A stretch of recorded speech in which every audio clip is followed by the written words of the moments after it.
Hello students, आज के इस वीडियो का टॉपिक थोड़ा यूनिक है। हमें YouTube में बहुत सारे वीडियोस इस विषय पे तो दिखते हैं कि किस तरह से अच्छे आंसर्स लिखे जाएं। मेरा भी एक वीडियो है इस पे, जो मेरा पिछला वीडियो था, और उस वीडियो में मैंने आपसे प्रॉमिस किया था कि मैं एक ऐसा वीडियो लेके आऊँगी आपके लिए जिसमें मैं आपको क्वेश्चंस को कैसे एनालाइज करें ये सिखाऊंगी। ये एक बहुत इम्पॉर्टेंट पॉइंट है, क्योंकि जब तक हम क्वेश्चन का टाइप नहीं समझेंगे तब तक हम ये कैसे समझेंगे कि हमसे क्या डिमांड की जा रही है या हमें लिखना क्या है। Question analysis also plays an important part in professional papers. तो आज के इस वीडियो में हम इसी टॉपिक पे डिस्कशन करेंगे कि किस तरह से हमें ये देखना है कि कैसे क्वेश्चन में कैसा आंसर लिखा जाना चाहिए। ठीक है, तो चालू करते हैं without wasting much of your time.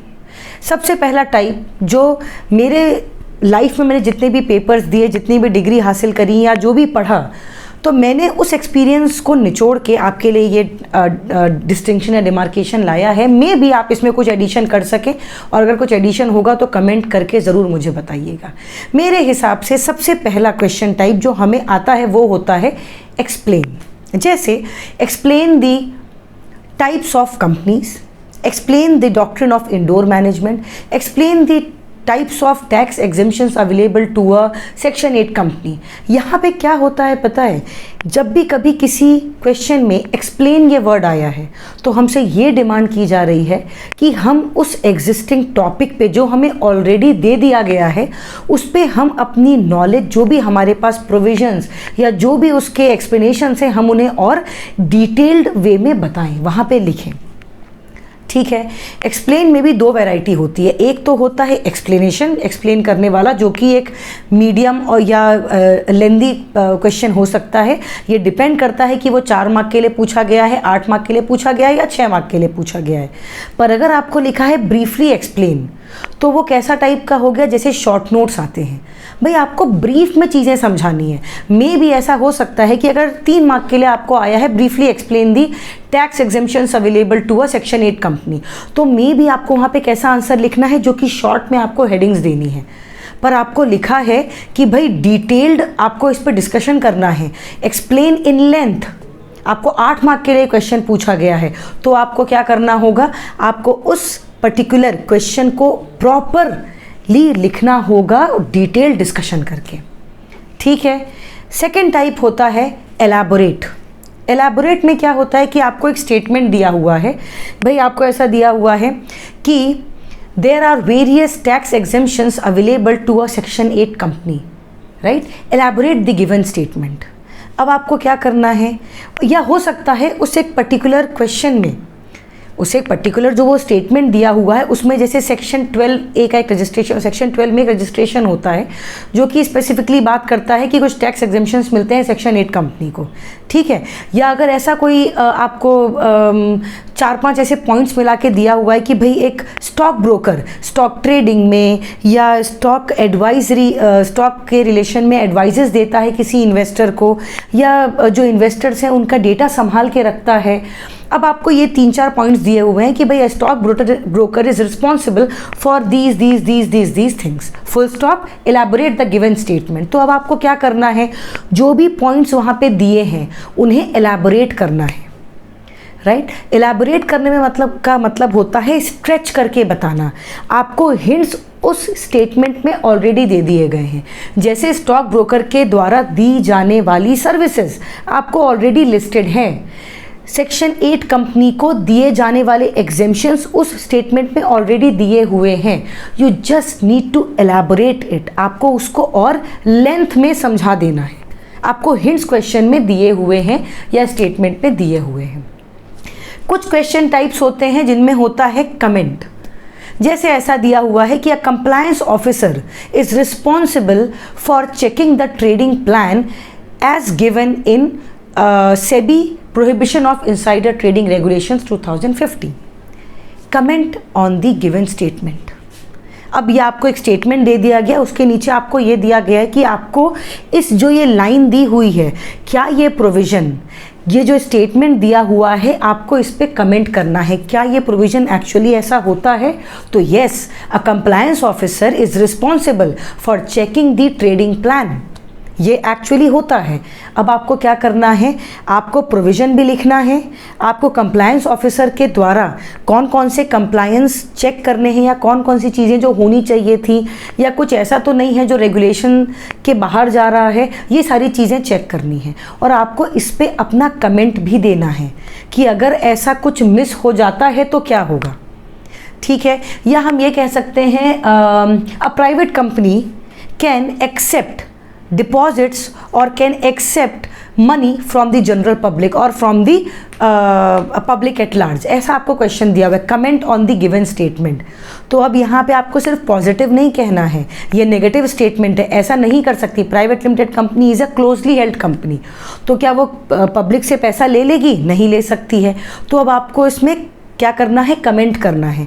Comment करने वाले क्वेश्चंस में ही कई बार क्रिटिकली एनालाइज ये भी लिखा होता है, critically analyse the given statement. तो अब आपको क्या करना है, पॉजिटिव नेगेटिव दोनों तरफ इनका रुझान हो सकता है। तो आपको क्या करना है, ऐसे क्वेश्चंस को देखना है, अपना एक जो भी आपको प्रोविजंस के हिसाब से वो स्टेटमेंट में जो भी सही या गलत लगता है, उस गलत या सही जो भी आपका ओपिनियन कह लीजिए या जो भी आपका स्टेटमेंट है वो आपको वहाँ पे लिख देना है। Again looking at the marks allotted to the question. अगर मार्क्स अलॉटेड खाली 4 हैं, 4 या 6 मार्क्स का क्वेश्चन है, तो आपको बहुत ज़्यादा लंबा नहीं लिखना है, पर हाँ बहुत ज़्यादा कट शॉर्ट भी नहीं करना है। बेसिक प्रोविजंस तो आपको इंक्लूड करने ही हैं, ठीक है। अब इसके अलावा एक क्वेश्चन का टाइप होता है जैसे केस स्टडी बेस्ड क्वेश्चन। आपको ये तो पता है केस स्टडी बेस्ड क्वेश्चंस कैसे होते हैं, लंबे लंबे पैराग्राफ, लंबी सी एक सिचुएशन आपको दी रहेगी। ये हुआ, मिस्टर ए कंपनी में डायरेक्टर थे, फिर उनने ये किया, कहीं से इंटर कॉर्पोरेट लोन हो गया, रिलेटिव्स के साथ कोई आरपीटी ट्रांजेक्शंस भी एंटर किया, और ऐसे बहुत सारी सिचुएशंस दी रहेंगी। उन केस स्टडीज़ के अंदर भी कुछ ऐसे टिपिकल क्वेश्चंस हो सकते हैं जो कि अगेन क्या होंगे, या तो एग्जामिन वाले होंगे, या तो एलाबोरेट वाले होंगे, या तो एक्सप्लेन वाले होंगे, या ऐसे डिफरेंट वैरायटी के क्वेश्चंस हो सकते हैं। उसके अंदर जो एक इम्पॉर्टेंट टाइप होता है वो होता है एनालिसिस का, मतलब आपको सिचुएशन को एनालाइज करना है। एक एनालिसिस बेस्ड क्वेश्चन भी होता है जो कि जनरली केस स्टडीज़ के अंदर दिया जाता है। केस स्टडीज़ के अंदर एक्सप्लेनेशन एलाबोरेट करने वाले तो आ ही सकते हैं क्वेश्चंस, पर केस स्टडी बेस्ड के अंदर क्वेश्चंस के अंदर जनरली ये देखा गया है कि आपको वो एक सिचुएशन को एनालाइज करने बोलते हैं। एक केस स्टडी दे दी गई है और अब आपको उसमें एनालिसिस करना है कि क्या ए के द्वारा किया गया एक्शन या ए लिमिटेड के द्वारा किया गया एक्शन जस्टिफाइड था कि नहीं। तो वहाँ पे आपको क्या करना है, एनालिसिस करना है। एनालिसिस करना है मतलब सिचुएशन दे दी गई है, एक्शन हो चुका है, अब वो एक्शन सही है गलत है, प्रोविजन के हिसाब से अल्ट्रा वायर्स है, अल्ट्रा वायर्स दी कंपनी है पर अल्ट्रा वायर्स दी एक्ट नहीं है, कि भाई मिस्टर ए ने लोन दे दिया without taking any approval from the board, this and that. ऐसे बहुत सारी सिचुएशंस में फॉल होके कुछ ऐसे कंडीशंस और ऐसे सब बनाए जाते हैं और उन इवेंट्स के ऊपर आपको एनालिसिस करने कहा जाता है। तो एनालिसिस बेस्ड क्वेश्चंस भी हो सकते हैं। इसके अलावा एक टाइप जो होता है वो होता है ऑब्जेक्टिव टाइप क्वेश्चंस का। ऑब्जेक्टिव टाइप क्वेश्चंस को न केवल एग्जीक्यूटिव लेवल पे CSET, CS foundation, CMA foundation, CMA final तक सारे ही प्रोफेशनल जो पेपर्स होते हैं उनमें इंक्लूड कर दिया गया है। ऑब्जेक्टिव टाइप क्वेश्चन में भी वैरायटी होती है। ऑब्जेक्टिव टाइप क्वेश्चन में भी केस स्टडी बेस्ड क्वेश्चंस आ सकते हैं, जैसा आपने CA फाइनल के पेपर में देखा होगा, CS एग्जीक्यूटिव के पेपर में देखा होगा, CA इंटर के पेपर में देखा है। लेकिन इनमें एक और वैरायटी आती है, ट्रू और फॉल्स। ट्रू और फॉल्स भी खाली नॉर्मली आपको ट्रू या फॉल्स नहीं लिख देना है, आपको स्टेट विद रीज़न आपको बताना है कि whether the given statement is true और फॉल्स। तो वहाँ पे आपको खाली ट्रू या फॉल्स लिख देने से 2 या 4 मार्क अलॉट नहीं किए जाएंगे। आपको मार्क्स तभी मिलेंगे जब आप रीज़न लिखेंगे कि हाँ तो क्यों, नहीं तो क्यों। You need to state the reason with that if the given statement is true or is correct, then what is the reason behind the truthfulness of the statement or the correctness of the statement, and the opposite also. Vice versa situation में भी यही होता है कि अगर false या incorrect है तो क्यों है, ऐसे कौन से प्रोविजन हमने तोड़ दिए या ऐसे कौन से प्रोविजन हमने फॉलो नहीं किए जिनके अंदर ये स्टेटमेंट फॉल्स होता है। तो इसका मतलब आप समझ रहे हैं यहाँ क्या करना है, आपको वहाँ पे सेक्शन नंबर या प्रोविजन का रेफरेंस देना पड़ सकता है, देना चाहिए भी, तभी आपको ट्रू या फॉल्स में जहाँ पे स्टेट विद रीज़न लिखा गया है आपको तभी मार्क्स अलॉट किए जाएंगे जब आप रीज़न प्रॉपर देंगे और वो रीज़न में आप प्रोविजंस या सेक्शंस कोट करते हैं। ठीक है, फिर कई बार मैच दी फॉलोइंग भी होता है कि भाई इधर कुछ दिया हुआ इधर कुछ दिया हुआ है, you need to match the following, जैसा सीएमए इंटर और सीएमए फाइनल के पेपर में नोटिस किया गया जो उनका लास्ट अटेम्प्ट हुआ उसमें ऐसा हुआ है। जो कंप्यूटर बेस्ड पेपर हुआ इस बार, home based paper CMA final और सीएमए इंटर का, उनमें ये देखा गया कि चूज द फॉलोइंग भी आए, तो वहाँ पे भी आपको ये चीज़ देखनी है। ठीक है, अब सबसे इम्पॉर्टेंट ऑब्जेक्टिव टाइप क्वेश्चन में, जैसे सीएस एग्जीक्यूटिव में भी है, एफएमएसएम हो गया, टैक्स हो गया, सीएमए का पेपर हो गया, वो ऑब्जेक्टिव बेस्ड पेपर है। ऑब्जेक्टिव बेस्ड पेपर के लिए बेस्ट तरीका होता है, अगर आपको किसी क्वेश्चन का आंसर नहीं पता है, पहली बात तो आप अपनी ओएमआर शीट्स को प्रॉपरली फिल करें, किसी भी तरह से गलत ऑप्शन को ना फिल कर दें, या आप अपनी ओएमआर शीट भरते टाइम पे ये देखें कि पूरा प्रॉपरली आपने उस सर्कल को फिल किया है। उसके साथ साथ एक और छोटी सी मैं आपको एक टैक्टिक बताना चाहूँगी, एलिमिनेशन थियरी, जो कि एक प्रोवन मेथड है ऑब्जेक्टिव टाइप क्वेश्चंस को डील करने का। ऑब्जेक्टिव टाइप क्वेश्चन में क्या होता है, कुछ क्वेश्चंस ऐसे होते हैं जो हमें कोई पता ही नहीं होता है, we don't have any clue about the question being asked, पर हमें थोड़ा सा कहीं से ऐसा हिंट लग रहा है जहाँ पे नेगेटिव मार्किंग ना हो स्पेसिफिकली, तो आप ऐसे में एलिमिनेशन थियरी अपनाएं, मतलब ये ऑप्शन नहीं हो सकता, ये ऑप्शन नहीं हो सकता, ये भी नहीं हो सकता, तो बचा हुआ एक ही ऑप्शन है और आप उसे टिक कर देते हैं। ये एलिमिनेशन थियरी उन क्वेश्चंस के लिए भी एप्लीकेबल हो सकती है जहाँ पे आपको थोड़ा बहुत कॉन्फिडेंस है, आपने वो टॉपिक पढ़ा भी था, बस आपको फॉर्मूले में या आपको कहीं पे उसकी एप्लीकेबिलिटी में थोड़ा सा डाउट है, तो ऐसे में आप एलिमिनेशन थियरी अपनाएं कि भाई अगर गिवन क्वेश्चन के 4 ऑप्शन हैं जिसमें से सी ऑप्शन, ए ऑप्शन और डी ऑप्शन नहीं हो सकता है, तो अब बचा हुआ एक ही ऑप्शन है बी, तो आप उसे क्या करोगे, टिक करके आ जाओगे। ठीक है, but be very particular about selecting the answer in objective question. अगर आपको नेगेटिव मार्किंग का पेनल्टी अगर वहाँ पे है तो बहुत सोच समझ के आप अपने क्वेश्चन को, अपने आंसर को सेलेक्ट करेंगे। ठीक है, तो हमने क्या देखा अभी के वीडियो में, हमने ये देखा कि क्वेश्चन के टाइप्स कैसे होते हैं। With the change in the type of questions आपका जो लैंग्वेज जो आप यूज़ करने वाले हैं उसमें बदलाव आ जाएगा। ठीक है, अगर एक्सप्लेन करने वाला क्वेश्चन है तो आपके जो सिलेक्शन ऑफ वर्ड्स हैं या पैराग्राफ में उसे डिवाइड करना या कैसे आपका आंसर चालू होगा, उन शब्दों के चयन में थोड़ा फ़र्क आ जाएगा। कमेंट बेस्ड है तो बात अलग होगी, अगर एलाबरेट करना है तो बात अलग होगी, आपके जो सिलेक्शन ऑफ वर्ड्स हैं, पैराग्राफ्स का अरेंजमेंट है, बुलेट्स पॉइंट है, ये सब कुछ बदलाव आ जाएगा। अगर आपका केस स्टडी बेस्ड क्वेश्चन है तो आपने मिधास सर का वीडियो देखा ही होगा जो लेक्चर कार्ड पे पड़ा हुआ है कि how to solve case studies question, case study based questions, तो वो वीडियो में आपने देखा होगा कि कैसे हमने ब्रीफ, फैक्ट्स, प्रोविजंस और फिर कंक्लूजन वे में अपने आंसर को बांटा है। फिर जैसे ओपिनियन वाला क्वेश्चन है, वहाँ पे सर ने इस पर भी डिस्कशन किया है कि जब आप अपना ओपिनियन देते हैं तो आप आए करके उसको नहीं कहते हैं, भाई आप ओपिनियन नहीं दे रहे हैं, राइट।